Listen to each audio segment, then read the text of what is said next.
প্রতিকূল পরিবেশ হোক, শেখ হাসিনার পতন না হলে, আওয়ামী লীগের পতন না হলে আপনার কোনো মানুষের নিরাপত্তা নেই, কোনো পুরুষ নারী শিশু কার কোনো নিরাপত্তা নেই, কেউ বেঁচে থাকবে না।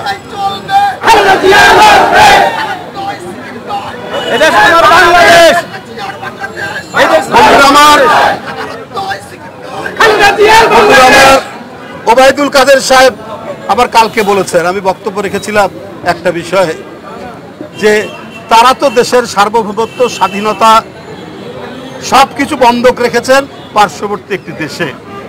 তো বাংলাদেশ নিয়ে পাকিস্তান একটি প্রশংসাসূচক কথা বলেছেন, এই জন্য ওবায়দুল কাদের সাহেব খুবই আনন্দিত। ওবায়দুল কাদের সাহেব এত আনন্দিত যে আর চিন্তা করা যাবে না। এইটা আবার তিনি চিৎকার করে জোরালো ভাষায় তিনি বলছেন, ওই পাকিস্তানও তো আমাদের প্রশংসা করে। আপনাদেরকে একটি ঘটনার কথা বলি। এদেশের রাজনৈতিক দলগুলোর মধ্যে ঐক্যমত হয়নি ইভিএম নিয়ে।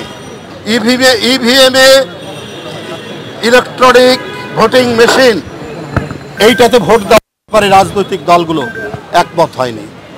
অধিকাংশ রাজনৈতিক দল বলেছে এটাতে কারচুপি হবে, অধিকাংশ, শুধু আওয়ামী লীগ ছাড়া এবং আওয়ামী লীগের দুই একটা বসংগত ছাড়া। তারা 2018 সালের আগে এই ইলেকট্রনিক ভোটিং মেশিন ইভিএমে ভোট নেওয়ার জন্য 3,825 কোটি টাকার 1.5 লক্ষ ইভিএম মেশিন কিনেছে। তাদের গ্যারান্টি ছিল 9-10 বছর। এই ইভিএম মেশিনগুলো নষ্ট হয়ে গেছে। ভারতে 1996 সালে ইভিএম মেশিন ব্যবহার করে ভোট দেওয়ার, এটা সব রাজনৈতিক দল একমত হয়ে তারা সিদ্ধান্ত নিয়েছে। আর সেইখানে যে ইভিএম মেশিনের দাম, তার চাইতে 11 গুণ 12 গুণ বেশি দিয়ে বাংলাদেশ ইভিএম মেশিন কিনেছে, অথচ সেগুলো নষ্ট।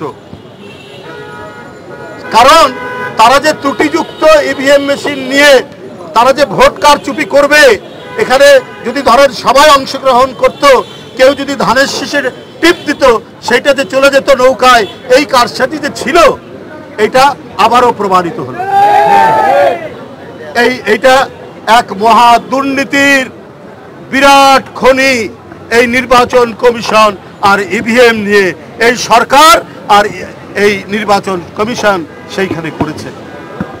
তো এই যদি পরিস্থিতি হয়, এই যদি অবস্থা হয়, তাহলে এই গণবিরোধী, ভোট লুটের সরকার, জনগণের অধিকার হরণ করার সরকার, একে কি আর ক্ষমতায় এই টিকে থাকা কি এটা আমাদের দেখতে হবে না?